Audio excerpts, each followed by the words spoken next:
నమస్తే, శ్రీ క్రియేషన్కి స్వాగతం. ఇండియాలో చాలా పాపులర్ ఓల్డ్ డిష్ అయిన చోలే భటూరే రెసిపీని చూద్దామండి. ఎంతో ఎంతో టేస్టీగా ఉంటుంది. అద్భుతం అంటే అద్భుతమైన టేస్టీగా ఉంటుందండి. ఒక్కసారి చేస్తే గనక మళ్ళీ మళ్ళీ చేసుకోవాలనిపిస్తూ ఉంటుంది. పంజాబీ డిష్ అయిన ఈ చోలే భటూరే సింపుల్ ప్రాసెస్లో ఎలా చేయాలో మనం ఈ వీడియోలో చూద్దాం. ముందుగా ఈ చోలే కర్రీ చేయటానికి నేను పెద్ద శనగలు తీసుకున్నానండి. చిన్న శనగలతో కూడా చేయొచ్చు. ఒక 200 గ్రాముల ఈ శనగల్ని తీసుకొని వీటిల్ని శుభ్రంగా 2-3 సార్లు కడుక్కోవాలి. తరువాత వీటిలో ఉన్న నీళ్ళని తీసేయాలి. తొందరగా నానటానికి ఈ శనగల్ని నేను గోరువెచ్చటి నీళ్ళల్లో నానబెడుతున్నానండి. ఒక 5 గంటల పాటు నానబెడితే చాలు.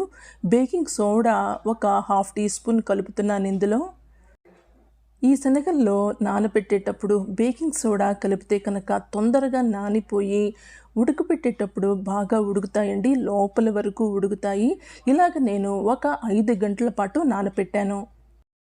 ఈ పంజాబీ డిష్ అయిన చోలే కర్రీలో జనరల్గా డార్క్ కలర్లో ఉంటుందండి. మంచి ఫ్లేవర్ రావటానికి, కలర్ కూడా రావటానికి ఇలాగా టీ పొడి వాడతారు. ఒక కాటన్ క్లాత్లో నేను 1.5 టీ స్పూన్ల టీ పొడి వేసి ఇలాగా మూట కట్టి ఉంచాను. బయట మార్కెట్లో ఎండిన ఉసిరి కాయలను అమ్ముతారండి. ఇలాగా ఒక 5 ఉసిరి పీసెస్ని ఇందులో కలుపుతున్నాను. ఒక 3 గంటల తర్వాత చూస్తున్నారు కదండి, దాదాపుగా శనగలు నానిపోయాయి. ఇందులో మూట కట్టిన ఈ టీ పొడి మూటని పెట్టాను. తర్వాత ఉసిరికాయల్ని కూడా ఇందులో ఉంచాను. నెమ్మదిగా ఈ మూటలోంచి ఈ టీ పొడి కలర్ వదలటం స్టార్ట్ అవుతుందండి. నెమ్మదిగా కలర్ మారిపోయింది చూసారా. నేను 2 గంటల తర్వాత ఓపెన్ చేశాను. ఆల్మోస్ట్ నీళ్ళన్నీ కలర్ మారిపోయాయి. 5 గంటల పాటు నానబెట్టిన తర్వాత ఈ శనగల్ని ఒక కుక్కర్లోకి వేసి ఇందులోకి ఈ మూటను కూడా పెట్టాలండి. కప్పు శనగలకి 3 కప్పుల నీళ్లు పోసి ఇందులో ఒక 1/2 టీ స్పూన్ ఉప్పు వేసి 1 టీ స్పూన్ నూనె వేసి ఇప్పుడు మీడియం ఫ్లేమ్లో ఒక 3 విజిల్స్ వచ్చిన తర్వాత ఫ్లేమ్ని లోకి మార్చి ఒక 15 నిమిషాలు ఉంచి తీసేయాలి. ఈ శనగలు ఉడికేలోపు మనం చోలే మసాలా తయారు చేసుకుందాం. 1 టీ స్పూన్ ధనియాలు, 1/2 టీ స్పూన్ జీలకర్ర, 1/2 టీ స్పూన్ మిరియాలు వేసి తరువాత 4 లవంగాలు, ఒక చిన్న దాల్చిన చెక్క వేసి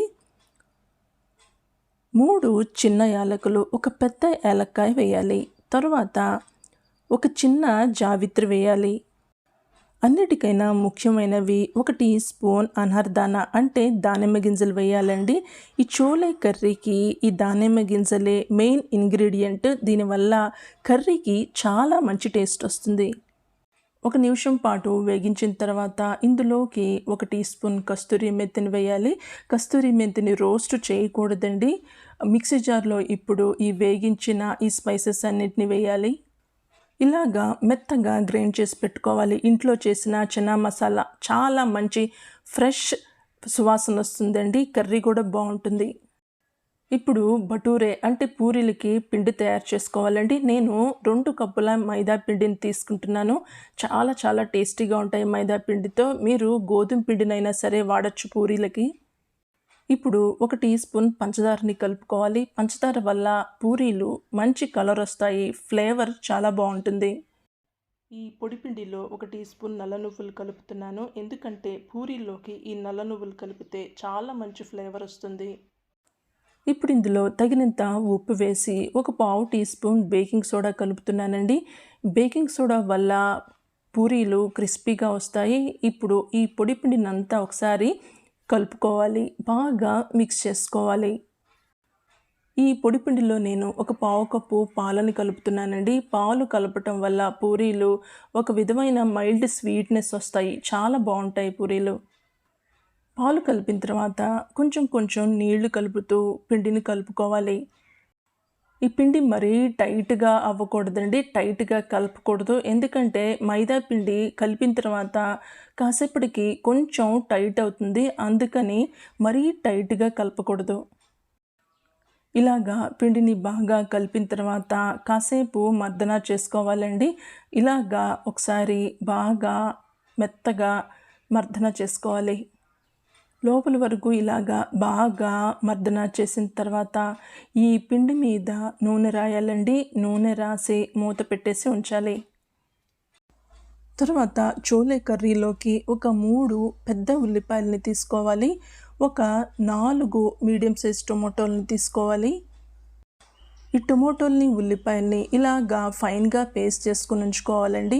ఇప్పుడు ఒక బాండీలో ఒక 4 టేబుల్ స్పూన్ల నూనెను వేసుకోవాలి. నూనె వేసుకున్న తర్వాత ఇందులోకి 1 టీ స్పూన్ జీలకర్ర వేసి ఒక 1/2 టీ స్పూన్ వామును వేసుకోవాలండి. ఈ వాము మంచి డైజెస్టివ్గా పనిచేస్తుంది. తర్వాత ఒక బిర్యానీ ఆకును వేసి ఫ్లేమ్ని లోలో పెట్టి కాసేపు ఈ వాముని వేగించుకోవాలండి. ఇలాగ వేగించిన తర్వాత ఇందులోకి ఒక 2 ఎండుమిరపకాయలను చిదుపుకొని వేసుకోవాలి. ఒక 1/2 టీ స్పూన్ ఇంగువ వేసి తర్వాత గ్రైండ్ చేసిన ఈ ఆనియన్ పేస్ట్ని వేసుకోవాలి. ఫ్లేమ్ని మీడియంలో పెట్టి ఈ ఉల్లిపాయ పేస్ట్ రోస్ట్గా మారేంత వరకు వేగించుకోవాలి. రోస్ట్గా మారి దగ్గర పడిన తర్వాత ఇందులోకి 1.5 టీ స్పూన్ అల్లం వెల్లుల్లి పేస్ట్ని వేసుకొని ఫ్లేమ్ని మీడియంలోనే ఉంచి ఈ అల్లం వెల్లుల్లిలో పచ్చివాసన పోయేంత వరకు వేగించుకోవాలి. ఇలాగా వేగించిన తర్వాత ఇందులోకి ముందు గ్రైండ్ చేసి పెట్టుకున్న టొమాటో పేస్ట్ని యాడ్ చేసుకోవాలి. ఇప్పుడు కర్రీకి తగినంత ఉప్పును కలుపుకోవాలి. ఫ్లేమ్ని మీడియంలోనే ఉంచి ఈ టొమాటో పేస్ట్ బాగా రోస్ట్గా వేగేంత వరకు ఉంచాలండి. బాగా దగ్గర పడాలి. ఇలా వేగితే గనక కర్రీ చాలా మంచి టేస్ట్ వస్తుంది. చూస్తున్నారు కదండి, ఇలాగా బాగా వేగిపోవాలి. ఇలాగా వేగిన తర్వాత ఇందులోకి 1 టీ స్పూన్ ధనియా పొడి వేసి తర్వాత ఇందులోకి ఒక 1/2 టీ స్పూన్ పొడి కారం వేసి ఒక 1/2 teaspoon Kashmiri red chilli powder వేసుకోవాలి. ముందు గ్రైండ్ చేసి పెట్టుకున్న ఈ మసాలా చనా మసాలాని ఇందులో యాడ్ చేసుకోవాలండి. నేను ఒక 1/2 కప్పు విడిగా ఉంచాను, తరువాత కలుపుతాను. ఇలాగ బాగా మిక్స్ చేసిన తర్వాత ముందు ఉడికించి పెట్టుకున్న శనగలను ఇందులో యాడ్ చేసుకోవాలి. ఒక 1/2 టీ స్పూన్ పసుపు వేసి ఒకసారి ఈ గ్రేవీలో ఈ శనగల్ని బాగా మిక్స్ చేసుకోవాలి. ఇలాగ బాగా మిక్స్ చేసిన తర్వాత ఈ చనా మసాలాని యాడ్ చేసి ఇంకొకసారి మిక్స్ చేసుకోవాలి. ఇలాగా బాగా మిక్స్ చేసిన తర్వాత ఈ శనగలు గ్రేవీ కొంచెం థిక్గా రావటానికి కొన్ని శనగల్ని ఒక గ్లాస్ సహాయంతో ప్రెస్ చేశాను. ఇప్పుడు మూత పెట్టేసి ఒక 5 నిమిషాలు ఉంచుతున్నానండి. ఒక 5 నిమిషాల తర్వాత మూత తీసేసి ముందు ఉడకపెట్టాం కదండి శనగల్ని కుక్కర్లో, ఆ మిగిలిన నీళ్ళని ఈ కర్రీలో యాడ్ చేశాను. ఫ్లేమ్ని లోలోనే ఉంచి ఒకసారి మిక్స్ చేసి మంచి ఫ్లేవర్ కలర్ కోసం చింతపండు రసాన్ని వేసి మిక్స్ చేసుకోవాలి. మూత పెట్టేసి ఒక 5 నిమిషాల పాటు ఉంచాలి. చివరిగా కర్రీకి అల్టిమేట్ టేస్ట్ రావడానికి పోపు తయారు చేసుకుందామండి. ఒక కడాయిలో నూనె వేసి నూనె వేడెక్కిన తర్వాత చిదుముకున్న 4 పచ్చిమిరపకాయలు, ఒక 1/2 టీ స్పూన్ వాము వేసి ఒక 1/2 టీ స్పూన్ ఇంగు వేయాలి. ఇవన్నీ వేగిన తర్వాత ఈ పోపుని ఈ కర్రీలోకి ట్రాన్స్ఫర్ చేసుకొని మిక్స్ చేసుకోవాలి. తర్వాత కొత్తిమీరతో గార్నిష్ చేసుకుంటే కనుక కర్రీకి సూపర్ టేస్ట్ వస్తుందండి. అంతేనండి, కర్రీ అయిపోయినట్టే.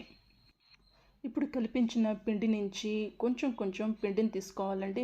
మీకు ఏ సైజు కావాలంటే ఆ సైజు పిండిని తీసుకొని ఇలాగా గుండ్రంగా చేసి ఉంచుకోవాలి. ఇలాగ అన్నీ ఉంచిన తర్వాత డస్టింగ్ చేసి పీట మీద మనకి నచ్చిన షేపులో, మీకు ఏ షేప్లో రౌండ్గా అయితే రౌండ్, ఓవెల్ షేప్లో అయితే ఓవెల్ షేప్లో ఒత్తుకోవచ్చు. ఇందులో నల్ల జీలకర్ర యాడ్ చేశాను కాబట్టి మంచి డైజెస్టివ్గా పనిచేస్తుంది అండ్ పూరీలు చాలా చాలా టేస్టీగా ఉంటాయి.